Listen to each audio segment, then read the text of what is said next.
There's another thing I want to bring out. We see here in pictures, the first picture is Satan being cast out of heaven. The second picture is all of the angels that Satan persuaded to leave with him. And then the third picture, we see the archangel basically telling Satan, move and get out of their presence. When we look at Revelations 12 and 9, it says, and that and the great dragon was cast out, that old serpent called the devil and Satan, which deceiveth the whole world. He was cast out into the earth, and his angels were cast out with him. Now, in Greek mythology, Hermes, like we said earlier, or saw earlier, Hermes was the god of thievery and persuasion. I believe that the Greeks were basically worshiping Satan himself in the name of Hermes. Satan cannot persuade God in any way. He's the master over Satan. Satan has no power. But however, Satan did manipulate and deceive one third of the angels to leave with him and rebel against God. So this further lets me know, it ties Hermes and Satan back in together, and it kind of lets me know that Hermes was indeed Satan. And one thing I want to point out, the staff of Hermes is a rod with a winged disc and two serpents around it. Revelations 12 and 9 says, and the great dragon was cast out. And one thing that it says, that old serpent. So we have deception, we have the serpent, we have mischief, and we have all of these negative things that Hermes is associated with, that the Bible describes Satan as. So you make the choice. You make the decision. Was Hermes really Satan? I'm pretty sure he was.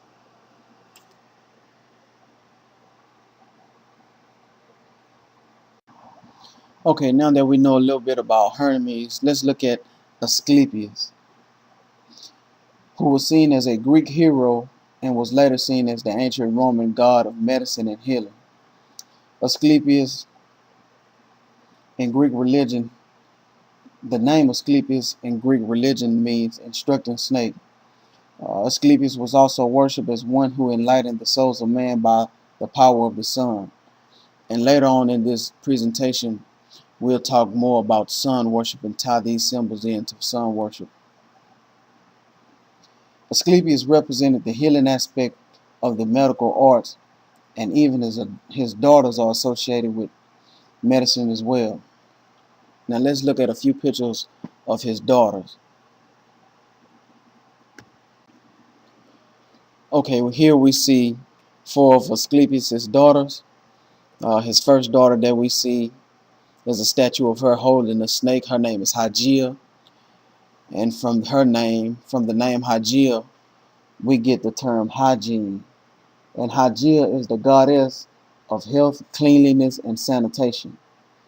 His next daughter we see is Aiso, and she's the goddess of recuperation from illnesses. And then we see Panacea, who is the goddess of universal remedy. And then we see Aglaia,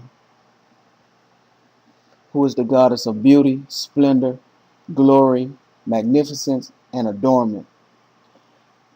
So even these daughters of Asclepius have a name and have a meaning and have a place in the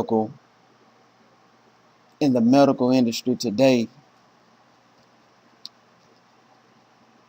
that are worshipped as goddesses throughout the land in Greek mythology, and they are still worshipped today.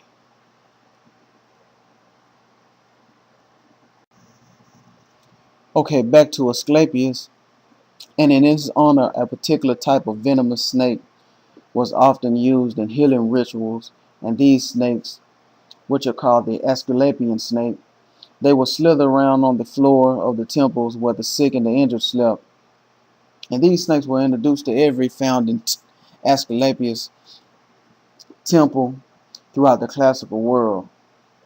And from about 300 BC onward, the cult of Asclepius grew very popular, and pilgrims flocked from all over the world just to come to these temples so that they could be healed. And one of the ways that they went through the healing process, they would bathe in sacred springs within the temple. And also some of the people would spend nights in the holiest part of the sanctuaries called abatons. And basically an abaton is an isolated holy place in the temple. Also, when people had dreams and things of that nature, there will be priests on hand that will report these dreams to, I guess, other higher priests, and then they will prescribe therapy as they interpret these dreams. Also, at some of these temples, they would have sacred dogs that would lick the wounds of the sick people as they laid on the floor of the temple. And here in these two pictures, you can see the Asclepia temple and the Asclepian snake wrapped around this pole here.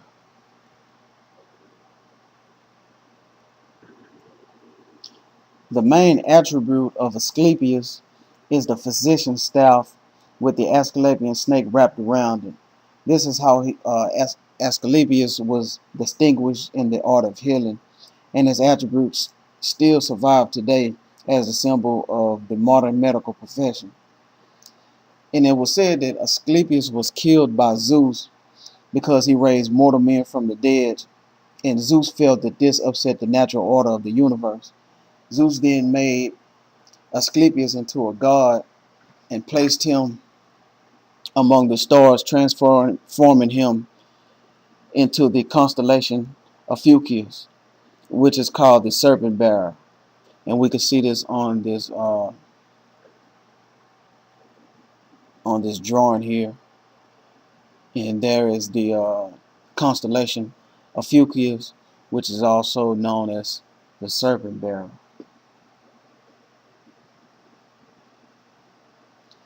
And Asclepius being called the serpent bearer speaks volumes in itself, because when we look at Revelations 20 and 2, that is what Satan is called, that old serpent. So that ties right there itself could tie Asclepius with the devil, just as we tied Hermes with the devil as well.